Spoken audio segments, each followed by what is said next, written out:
This is the video for basic 3D scenery creation under part 2. So we have to create a house and an animated windmill using a 3D modeling software. As the 3D modeling software I used Blender, and this is the house and the windmill I have modeled. The house consists of the walls, a roof, a window and a door, where the windmill consists of the trunk and the wings. So I have animated the wings of this windmill too. So you can see the wings are rotating. Next, let's see how the materials and texture mapping has been done to these models.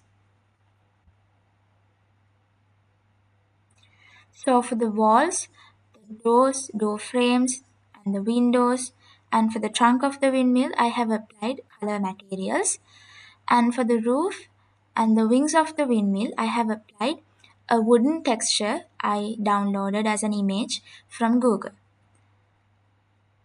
So even after applying the materials and the textures, the windmill is rotating as usual.